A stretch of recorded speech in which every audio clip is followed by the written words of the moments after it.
Okay, here we are at Muttley's garage. Pardon the very bright light.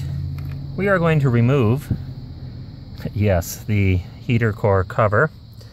The heater core normally has quick disconnects on the engine firewall side, and they're actually easy to see. Not as bad as people have said. But in any case, somebody converted those to normal clamped hose connectors, so that removal will be way easier. So I'm not even going to deal with that here in this show, because I don't have any way to show the heater quick disconnects. So I've got to replace remove these bolts, and then I believe the top cover lifts up and out. All right, we'll do that. One thing to note, that all the fasteners are 8mm. So this is a snap-on with a flex head and extensions, and they didn't have an 8mm short, so I bought an 8mm deep well. But with my combination of extensions and floppy, this one is a floppy that actually has a pivot extension. I should be able to do it. If not, I'll just wait till later. Okay, things should be much clearer. Anyway, back to this. That's the selection of items I'm using to remove this, and that's an 8mm. Almost all the plastic housings on this, notice it says 8 right there, 8. On the Ford E150s are 8mm. So get your 8mm act together. This is a 1/4-inch drive with a swivel head, which is really nice to have. Now I'll show you the whole setup here. With the swivel, I get quite a bit of extension there, which really helps. And I got 3 out. There's one hiding down in the carpet underneath. I'm not going to get too worried about that for the moment. There's one right in this corner, because I don't have, you can just see it right there, because I don't have the correct short socket. I'm going to have to use a wrench and loosen it and then hand spin it out, but it's the most easily accessible one. And then I think the front cover of this heater core comes out. You lift up. There's some tangs way up in there. You can't even see it. It's dark, and I will pull that back. A little something I'll show you. This is one of these foam pads you use for pruning or gardening. And I just lean it up there, and it's much easier on my knee. This is the wrench I'm going to use to get the one inside bolt there off. It's offset, which is nice. Metric, 8mm, 9mm. I'm using the 8mm side, but it's small enough and short enough to get into these small areas where I don't need a lot of torque. So let's see if I can reach in there.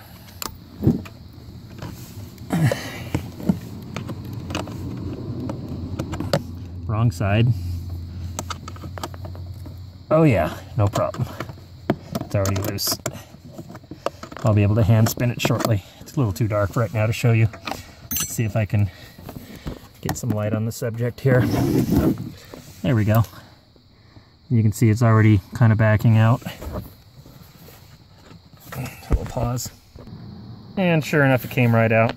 So you can see up in there. Yeah, it came right out of there. Let's see if I can focus better. Yeah, no problem at all. It's that little tiny hole right there. Okay, so we're trying to pull the heater core out. You can see it's loose, but there are things in the way, like this air line here, and I'd love to get it out of the way, so we'll see what I can do, but probably have to pull this trim panel out, to pull this out, to pull this out.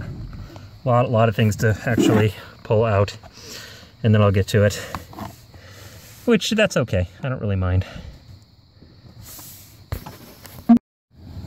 So I noticed up here there are some latches, I don't know if you can see them, to get this trim piece here off, this piece here, and that will help my access a lot.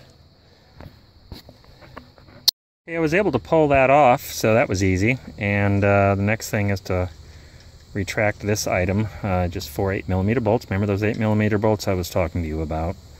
Those come out, and that way I have a little more access up high. And I may even take these brackets off so I don't scratch myself, the ones holding this on.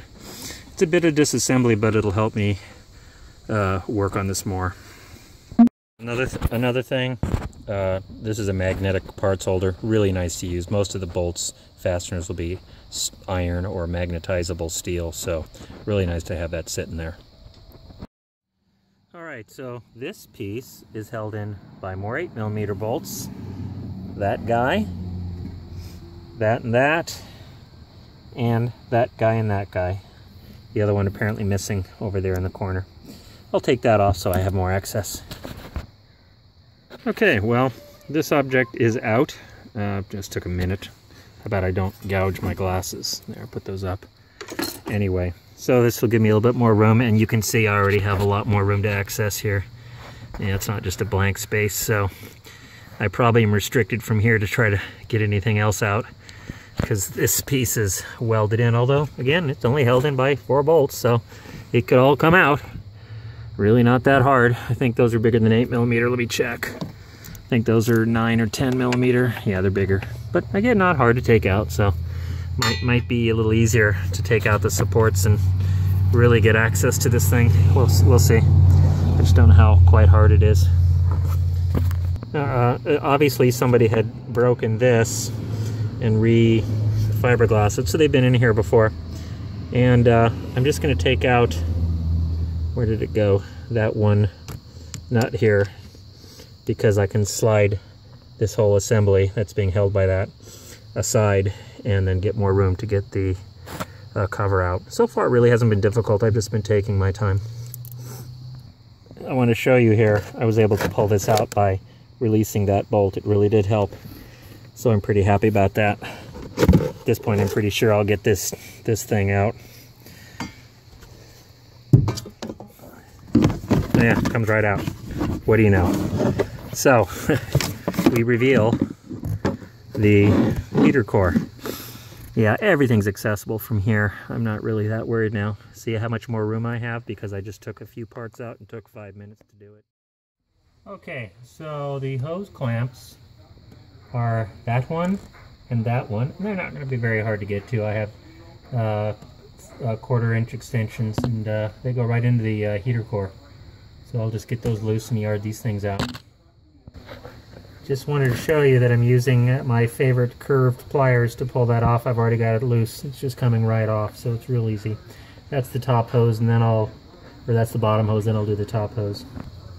Okay, I've got the upper one just about loose. Well, the clamp is loose. Of note, it's a 5/32, and the other one I had to use was a 3/8. So 2 different size clamps. I might make them the same size, we'll see. But the hoses come off not too hard. All right. Here's a snippy, snappy, snazzy close-up of the heater core. Connector's already loose. I will leave everything as is. I will pull that lower clamp off so it doesn't fall down into nowhere, and then pull the heater core out, which is already loose on the inside. All right, we're gonna see if this heater core can come out now. It should. Wish me luck. Well, heater core out. Never had anything so easy. There's some foam rings. That one's split in half. We'll see what we want to do about that. I'll cut some out of neoprene probably. That seems like the right thing to do. But yeah, this is super easy.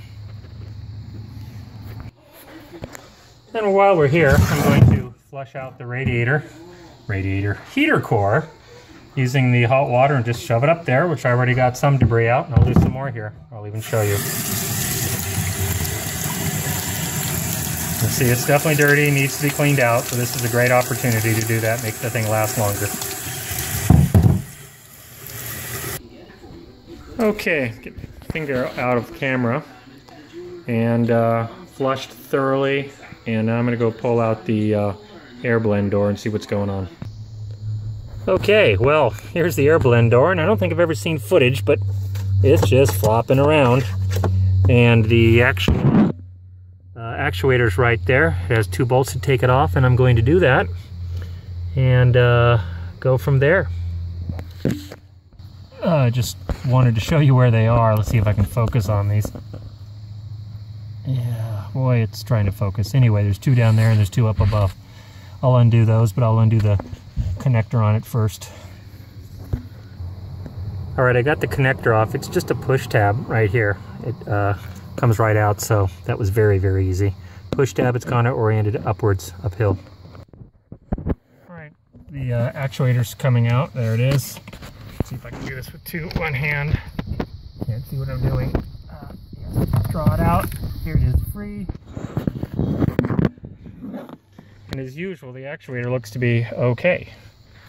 This thing spins around when you move the...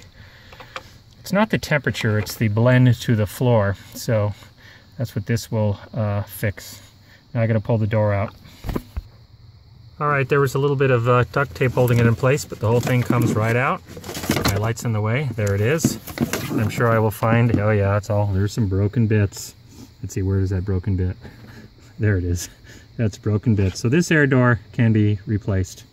And what I'll probably do is, before I put it in, I'll hook the actuator up and make sure everything works hunky-dory with it.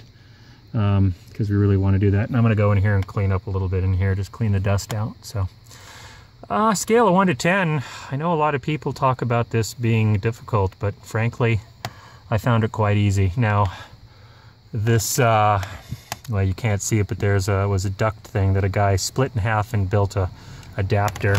Let me show you where that is. This adapter, he cut it in half, made it so that slides on, and that made everything a lot easier. So anyway, time to go buy this part, and we're pretty much done here for the day. Show you a couple of things I found: an 8mm long socket, and the 2 sheet metal screws, 8mm, that had fallen in behind the carpet. I just popped that in there. Probably going to leave that fitting out until I'm done. Gives me just a little bit more room. I put the air door back in to show you how easily it fits. It's a slide fit, literally, although I'll probably do what they did, and that is duct tape it down. I really don't see the fasteners that hold it in place, but oh look, I think there might be a few. So there you have it. Really quite easy. And I think what you see, that shiny bit way back in there, is actually the air conditioning, so it chooses hot or cold. Okay, I'm going to show you what we're doing here. I'm peeling away this double-sided sticky because it really isn't working on the foam. I'm also applying some, I found it to be superior to spray-on glue and easier to control, just normal Weldwood, that's the brand, contact cement. Let's see if I can focus here. And I'll put some on here. I'll put some on here after, when I'm done scraping the rest of this away, and then attach the two, and I'm pretty sure it'll work better. I don't want to get too much in here. I want some of the foam to work because that's what helps seal it. And I made sure this was on the correct side when I flip it over and place it on this part of the air door. Then the air door will be ready to install. I took the foam off the old one, and it stuck quite well. Whatever they used was reasonably well designed. I might add a little rubber cement here and here. These tabs actually lay over another frame and help it stick. So when I get that far, this just slides in once I attach the actuator on that side. Before I do that, I'm going to actually bolt the actuator in and see if this whole thing works. And then I'll finish the sealing up, and then we slide in the heater core and finish the installation. Okay, we got that done. I'm going to glue this, glue that, and then give them a few minutes to dry and then put them together. There's no big hurry. I think I'll rub this down with a little bit of alcohol as well, get the surface nice and clean. This ABS is kind of greasy, so we'll see how it works. Okay, it's in. I'm going to probably let it sit overnight, let it dry, because I keep fiddling with it, but it's sticking pretty well. And by the time we get tomorrow morning, it should be sticking as good as it needs to. And that's the last piece I really have to do, aside from I mentioned before, these 2 tabs right here, the bottom one and the top one.